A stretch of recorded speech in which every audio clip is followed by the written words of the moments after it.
Ramai pelajar IPT yang rasa simpan emas ni untuk orang yang dah kerja dan ada duit sahaja. Adik-adik yang masih belajar di IPT boleh dengar video ni sampai habis ataupun save dulu video ni untuk rujukan adik-adik akan datang. Sebenarnya ramai pelajar IPT yang rasa simpan emas ni adalah untuk orang yang kaya-kaya ataupun orang yang dah berkerjaya.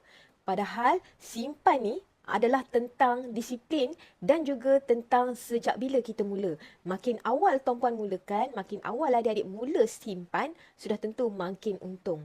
Kalau dah mula simpan waktu belajar, sudah tentu waktu mula alam pekerjaan nanti dah tak susah. Kenapa? Sebab ada suntikan modal awal pekerjaan. Jadi, waktu sedang belajar ni lah adalah masa yang terbaik untuk simpan sikit-sikit. Nak selamat simpan dalam bentuk emas. Kenapa?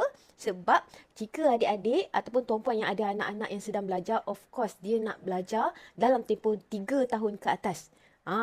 Dalam tempoh dia masih belajar 3 tahun ke atas, of course simpanan yang paling sesuai adalah simpan emas. Sebab emas ni adalah aset capital gain di mana nilai dia bertambah makin lama kita simpan. Jika simpan sebulan sekurang-kurangnya RM100, ataupun simpan sikit-sikit RM100, bila ada duit simpan RM100, maka ia akan hasilkan kesan yang sangat besar dalam hidup adik-adik yang masih belajar ketika nak mula bekerja nanti. Yang ketiga, bila ada simpanan emas, kita belajar untuk kawal boros dan disiplin menyimpan. Bila dah ada simpanan, lepas grad nanti, dah ada tabungan sendiri, so kita takkan mula daripada kosong.